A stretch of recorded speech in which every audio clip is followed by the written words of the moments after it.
família, ajudando, Senhor, cada família desta igreja. Aqueles que ainda, Senhor, não foram alcançados, que, Senhor, o Teu Espírito possa convencê-los. Aqueles que estão passando por necessidade, que Tua mão forte seja com eles. Abençoa todos aqueles, Senhor, que voluntariamente servem a Tua casa. Continue estendendo a mão e fazendo prosperar em todas as coisas.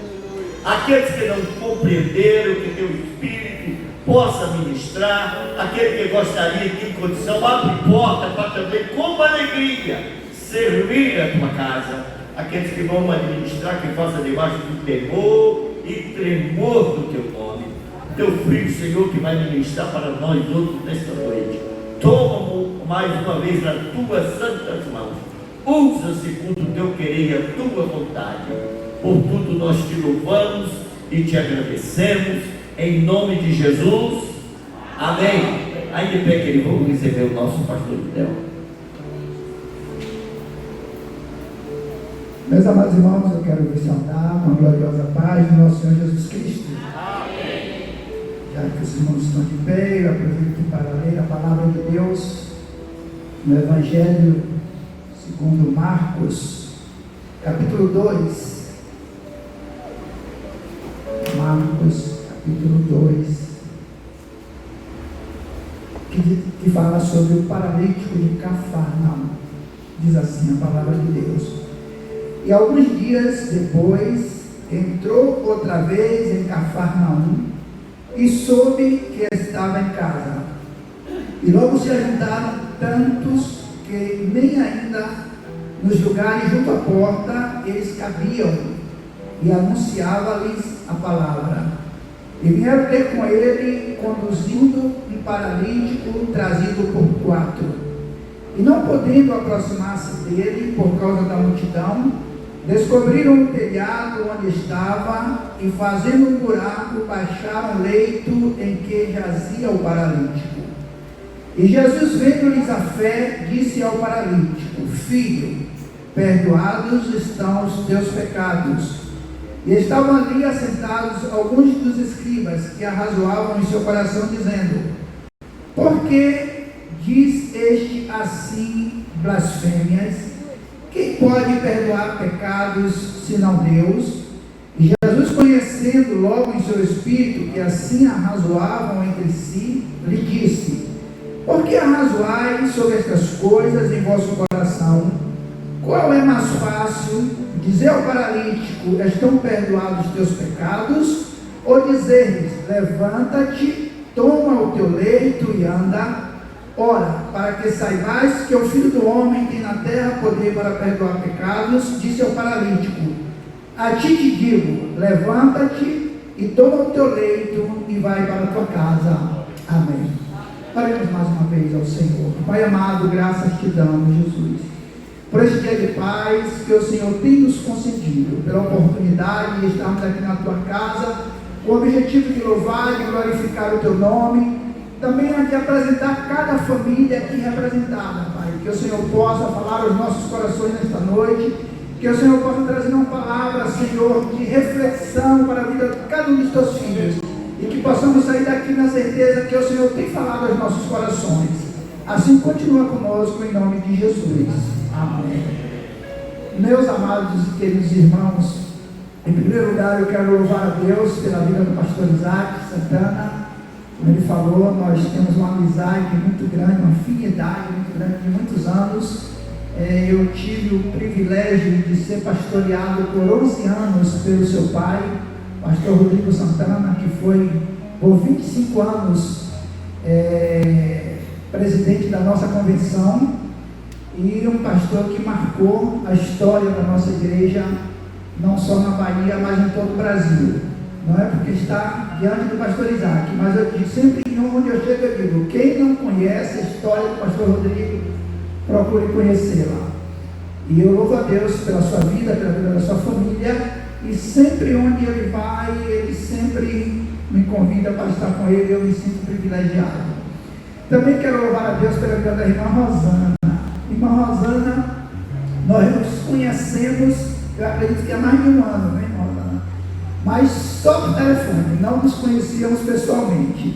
E há mais de um ano que a irmã Rosana vem me fazendo convites para estar aqui, participar de seminário de família, de curso, e eu nunca consegui atender o convite de irmã Rosana.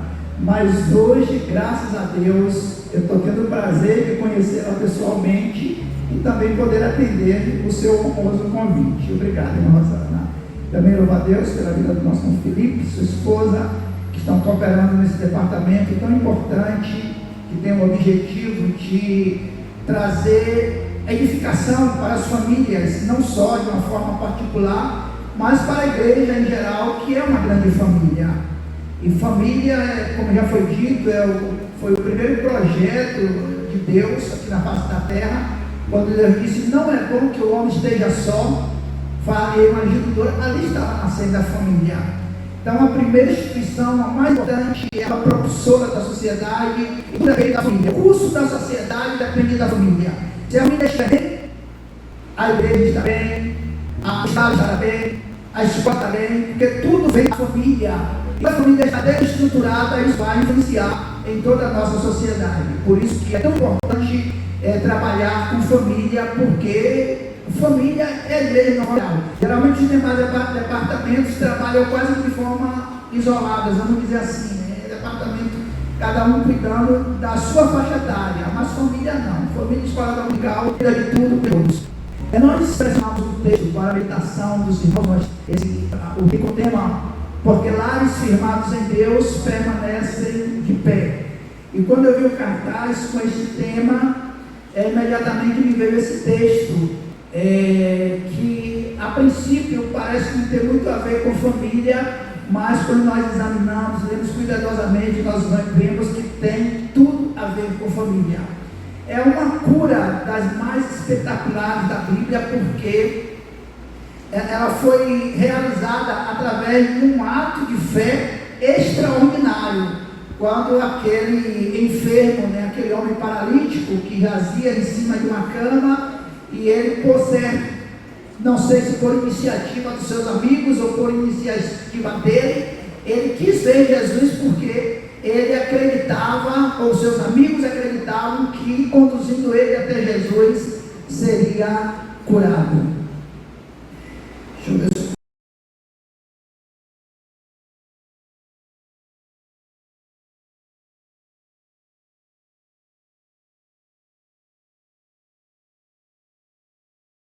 consigo passar aqui. Ótimo. Então o texto que nós já lemos, e os dois primeiros versículos diz: e alguns dias depois entrou outra vez em Cafarnaum e soube-se que estava em casa, e logo se ajuntaram tantos que nem ainda nos lugares junto à porta eles cabiam, e anunciava-lhes a palavra. Então a primeira meditação que nós fazemos nesta noite é que a casa que tem Jesus atrai pessoas.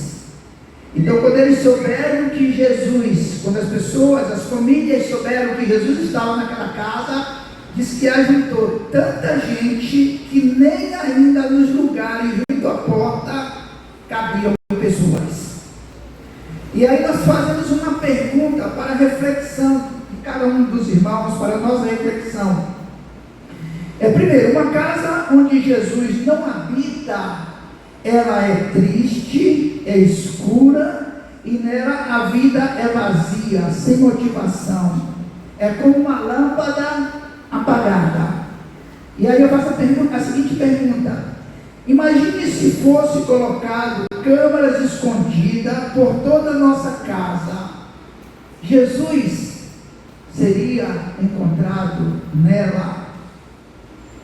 A casa que tem Jesus atrai pessoas. E qual é o maior sinal que Jesus está em nossa casa? Primeiro, a casa que tem Jesus, ela evidencia o fruto do Espírito, que é a principal evidência na vida de um crente. Quando nós aceitamos a Jesus, lá em Efésios 1,13 diz assim: Mas vós, tendo ouvido a palavra da verdade, o evangelho da vossa salvação, e tendo crido, foste selado com o Espírito Santo da promessa. Então todo crente, ele tem o Espírito Santo. Nós estamos aí, a gente nós fomos selados com o Espírito Santo. E o Espírito Santo está em nós. Porque ela diz que quem não tem o Espírito Santo, quem não tem o Espírito de Deus, este não é dele, e nós queremos isso, e nós temos o Espírito de Deus. Esse Espírito está em nós, produz o fruto do Espírito. Não são os frutos, mas o fruto. Este fruto é posto em virtudes. Quais são elas? O amor, a paz, a alegria, a longanimidade, a benignidade, a bondade, a fidelidade, a mansidão e o domínio próprio. Essas virtudes, elas terminam se transformando em várias outras virtudes. As do perdão, as da compaixão, as do desejo, da verdade. Então, várias virtudes em geral, essa é uma virtude, principalmente o amor, que é mesmo o fruto do Espírito. Essa é a grande reflexão que eu ouvi fazer. Será que na minha casa eu estou evidenciando o fruto do Espírito? E a pergunta vai diretamente para mim, para você que está aqui hoje. Talvez a gente diga, você quer bom os seus filhos, quer que seu esposo estivesse aqui, seu esposo estivesse aqui, seus pais estivessem aqui, mas Deus quis que você estivesse. Porque tudo tem que começar em cada um de nós. Então, eu posso mudar a história familiar através do fruto do Espírito. Como eu evidenciado? Simplesmente, muitas vezes nós vamos orar, Senhor, me dá o fruto do Espírito. Mas já tem o fruto do Espírito, porque lá em nós. Ele é o nome já diz, fruto é Espírito. Mas eu preciso estar, eu preciso colocar em prática. Começando pelo amor. A Bíblia diz que o amor é o primeiro da lei. Em Romanos 14, no capítulo 18, a terra ainda assim foi feita não atrás, não é só testemunho. E se há o outro mandamento, tudo se resume nessas palavras. Amarás ao teu próximo como a ti mesmo, só que o cumprimento da lei é o amor. Romanos 13, de 8 a 10. Então tudo se resume no amor. Então se eu tenho amor, se eu evidencio este amor através do Espírito Santo na minha vida, tem tudo para atrair a presença de Jesus no meu lar. E lá que tem Jesus, a policentiva, churrasqueira, e muitas coisas que naquela época não existiam. Então era uma casa muito simples, quartos pequenos, não tinha piscina, não tinha forno, não tinha sala, nada disso. Mas é toda a simplicidade. Muitos de nós que viemos também no interior, moramos em casa também. Eu sou exemplo disso, que morei em casa de barro, casa de taipa, e sei o que é morar em casa simples. Mas eu tive o privilégio de nascer em um evangelho. E com toda a simplicidade da nossa casa, ela sempre estava cheia.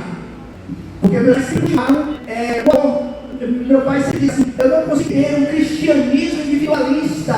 Cristianismo não é comunhão. Cristianismo é você ter paz um com o outro, você estar com outros, você visitar o outro quando vai para a igreja. Sabe do verdadeiro cristianismo? Mas a igreja não existe atração sobre ninguém. Ela tinha termos físicos, mas ela exercia a atração nas pessoas que tinha o quê? A presença de Jesus. E aí vem a segunda reflexão.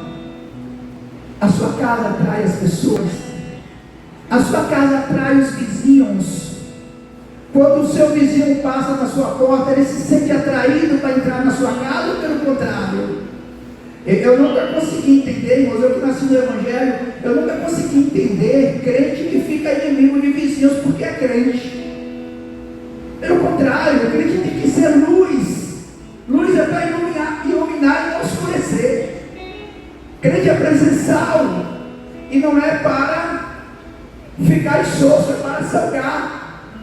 Então, uma vez que o crente ele não se dá bem com os vizinhos pelo fato de ser crente, então alguma coisa está errada, porque o crente tem que atrair os seus vizinhos com a presença de Jesus.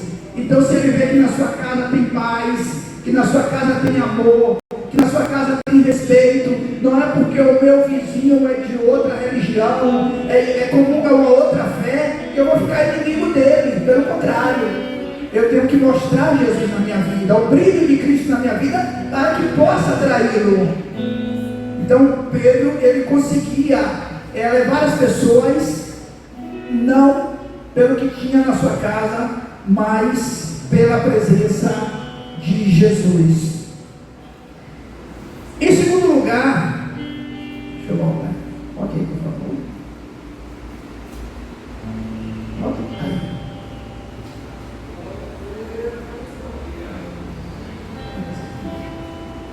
vai passar. Aí tá.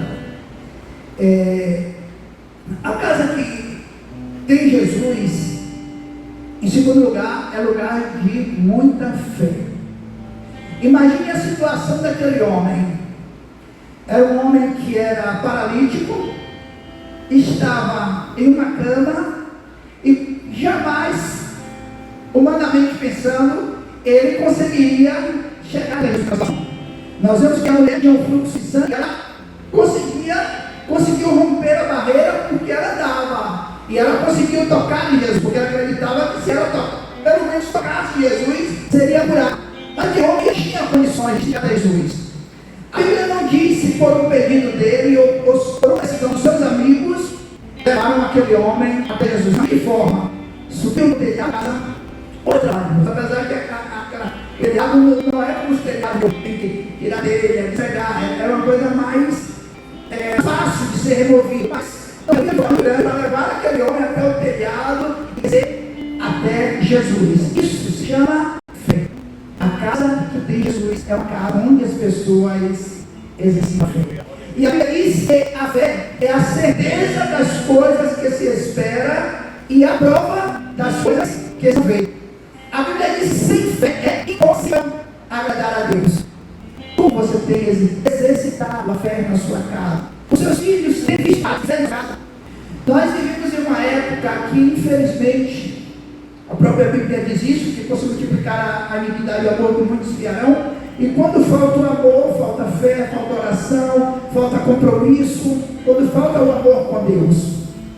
Então a fé, ela é um dos alicerces da família. E para que isso aconteça, nós precisamos também exercitar. A Bíblia ela menciona pelo menos 4 tipos de fé. A fé natural, é a fé que todos nós, todo homem tem. A fé baseada na experiência humana.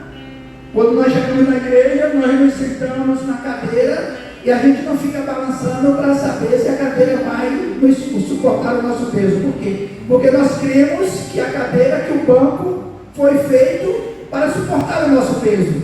Então isso é um ato de fé, mas uma fé natural, uma fé comum. O lavrador, ele chega, ele lança a semente no chão e ele vai regar, vai adubar, mesmo que ele se diga ateu, mas ele crê que aquela semente vai germinar, vai nascer, baseado na sua experiência. Essa é a chamada fé natural. Existe um segundo tipo de fé, chamado fé salvadora. É aquela fé do momento que nós ouvimos a palavra de Deus, a palavra produziu esta fé que nos levou a aceitar Jesus como Salvador. Então todos nós voltamos a fé, a fé salvadora, a fé da palavra de Deus. O terceiro tipo de fé é como dom espiritual. Essa fé, ela é dom espiritual. Essa fé diz que se ela for como um grão de mostarda, vai mover montanhas. Não é do tamanho do grão de mostarda, como muitos falam. A fé do tamanho do grão de mostarda vai mover montanhas. Não, a fé do grão de mostarda não move pena. Tem uma pena, mas é como um grão de mostarda. A capacidade de crescimento. O grão de mostarda é a menor das sementes. Mas ela sabe, ela vai crescer, vai produzir material a ponto dos passarinhos nos ramos. Então, uma fé tem capacidade de crescimento como um grão de mostarda. Nós precisamos exercitar essa fé. A fé que faz você orar por um outro ressuscitar é a fé comum. A fé não é exclusivamente o Espírito Santo nos usa. Nós precisamos exercitar e a Deus que nos deu tipo de fé. E o quarto tipo de fé é a fé com o fruto do Espírito. É a fidelidade, é a dependência de Deus. A mensagem sobre ele e todas as vozes sociais, por ele tem cuidado de nós. É a fé que moveu os decisões para levar esse país para Jesus e certeza que Jesus curou. Deus vai lembrar na sua família, nessa noite, irmão. Creia, não faz simplesmente na palavra de Deus. Está dizendo, se creres, verás a glória de Deus. Fé que contribuiu para a cura da vergonha. E o que é importante, a fé, é que nós usamos a fé para isso próprio. Nós precisamos exercitar a fé para abençoar as vidas. Crer que Deus vai fazer o milagre. Quanto temos dado pelos nossos irmãos? Eu sempre vou lembrar, sempre que chega alguém de oração na igreja, alguém que veio na igreja, que está um problema lá, e às vezes eu vejo aqui, na hora eu menciono, nós vamos fulano, passando por mensagem, fazendo as ações, por esse irmão, por essa irmã. E a gente levanta, ora, vocês nem ora.